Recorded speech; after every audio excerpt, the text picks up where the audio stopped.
Namaste, I am Dr. Sai Kumar from Apollo Home Care. Today we are going to give you a small demo on Foley's catheterization. This video is only for teaching purposes. Okay, so before going to the actual procedure, I'll give you a brief introduction about Foley's catheterization.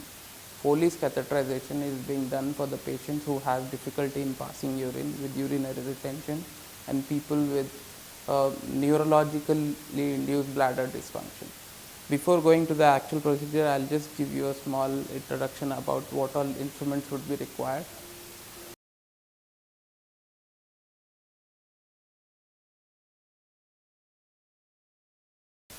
Before doing the actual procedure, I would like to give you a small introduction about the consumables required for Foley's catheterization. Foley's catheter, silicone Foley's catheter, condom catheter, plaster, betadine ointment, normal saline, syringes, xylocaine jelly, a pair of surgical gloves, dressing set, distilled water, safety touch gloves and hand rub.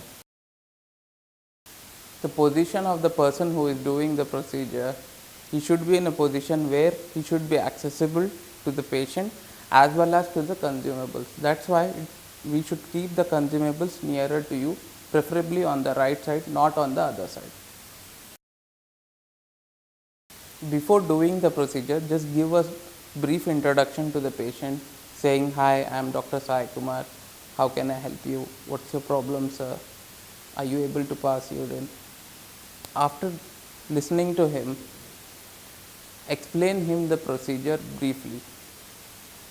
"Sir, we are going to put a small tube into your urinary bladder so that it will help you relieve your symptoms."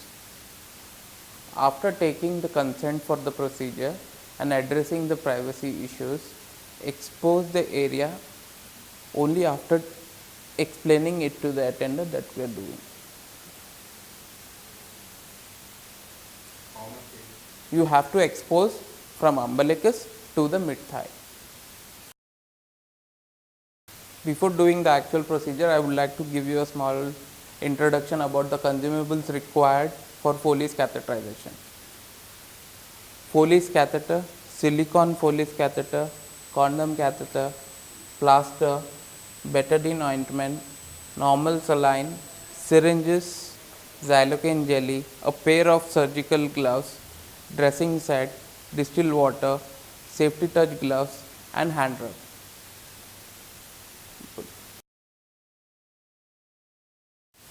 Coming to the actual procedure, first wash your hands with 7 steps, then wear non-sterile gloves.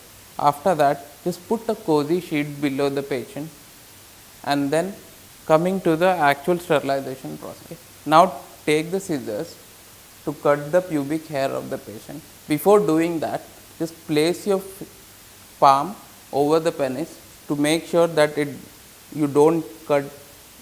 After cutting the hair, retract the prepuce skin and hold the penis at 90 degrees and pour normal saline all over it. And with the help of gauze piece, remove the entire fluffy unsterile area with in to out technique. After cleaning, put the swab or the gauze piece into the dustbin. Now coming to the second part of the sterilization process. First, remove these unsterile gloves, put it in the dustbin and then wear a new pair of unsterile gloves. After wearing the new pair of gloves, then you hold the penis, retract the skin and then pour normal saline all over and then with the help of gauze piece or cotton ball, clean the entire area from in to out. After cleaning it with the normal saline, take betadine solution, pour it over the penis and the surrounding area and then clean the entire area with the help of gauze piece or cotton pad. After doing this, make sure that you have placed a gauze piece over the tip of the penis so that it should not touch the scrotum again. and make sure you don't touch the glove anywhere. First wear the right hand one glove. After doing this, make sure you don't touch the left one. Then use your one index finger and the middle finger. Take it like this and then wear the next glove.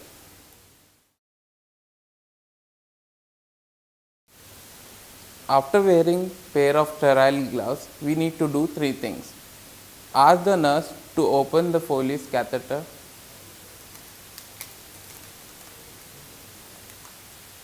Open the dressing set and then the xylocaine jelly.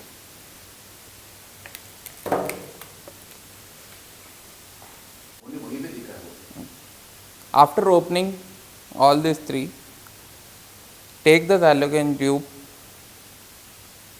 puncture it and then put the nozzle. After making everything ready, use the sterile cloth and place it over the exposed area. After draping the exposed area with the sterile cloth, hold the penis at 90 degrees and then take xylocaine tube. Make sure that the thumb and the index finger are free and don't touch anywhere, and insert the xylocaine tube jelly as much as you can at 90 degrees. Once you get the resistance, remove this off and then with the help of your index finger, put pressure over it. Retract the skin and then insert the Foley's catheter. Make sure you don't touch with the tube with your sterile gloves. While inserting, you might get resistance. During that time, you just have to roll the tube and then slowly insert it.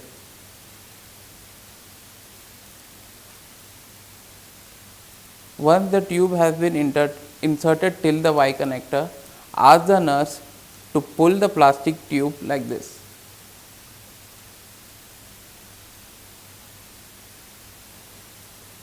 Once the Foley's has been inserted, ask the nurse to connect the Urobag. Once the Urobag has been connected, check for the balloon port and take 10 cc of distilled water and then insert 10 cc of distilled water into the balloon port.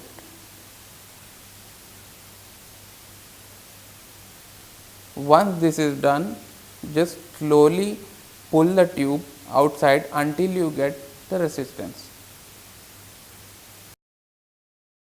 Take the scissors and cut the sterile cloth. Once you are done with that, remove it off and then throw it into the dustbin. After cutting the sterile cloth, abduct both the thighs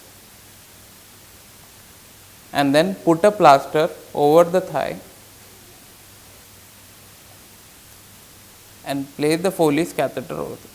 Make sure that the balloon port is free and we should put the plaster on the main tube. Once you are done with that, pull the penis skin back to the normal position. Make sure that the tube is free of tension. With this, the entire Foley's catheterization procedure is over. After doing all this, take a gauze piece or a cotton ball and then clean the remaining area for those other stains, betadine stains and the Foley. After doing that, then make sure that the skin that you are covering the patient again.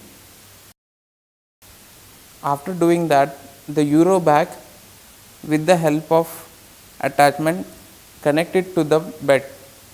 There are three things which we should do over here. First thing is that the Urobag should always be closed. Second thing is it should be always below the level of pelvis. And the third thing is it should not be touching the ground.